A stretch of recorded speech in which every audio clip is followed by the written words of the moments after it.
So did you know that the Trump Department of Justice is suing the Secretary of the Commonwealth in Massachusetts to give them all of the voter information in the state? That's right, folks. I don't just mean a little bit of information. I mean, back in July, the DOJ requested from Secretary of the Commonwealth, Bill Galvin, everything. I mean, driver's license info, name, party affiliation, home addresses, social security numbers, everything. And our Secretary of the Commonwealth, Galvin's office, basically ignored this request. That was back then. Fast forward to December, the DOJ actually sued Galvin.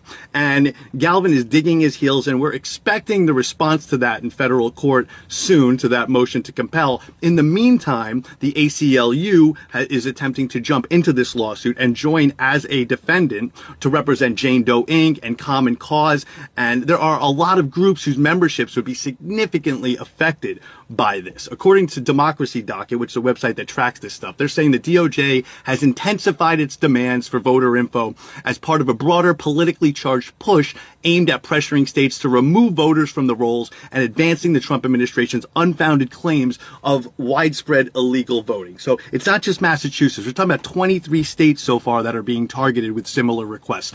All of those states, by the way, voted against Trump in 2020. All have also refused to hand over these unredacted files that have been requested. Now, it kind of goes without saying why the Trump administration should not have access to such significant files, particularly in blue states that they are targeting. I mean, they're basically invading Minnesota right now.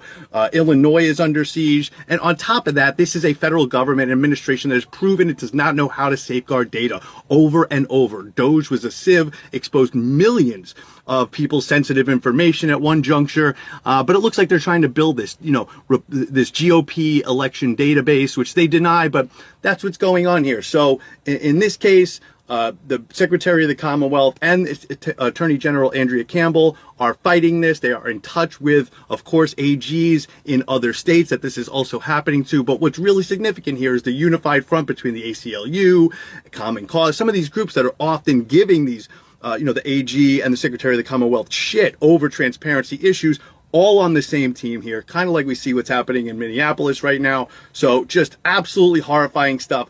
I don't know why this is not getting more coverage. I guess there's just all sorts of other stuff, but this is really dangerous and we're watching it closely. But dark developments in any light, but especially when the Trump administration and their allies in several states have really made no secret of their intent to scrub as much blue from the electoral map as possible.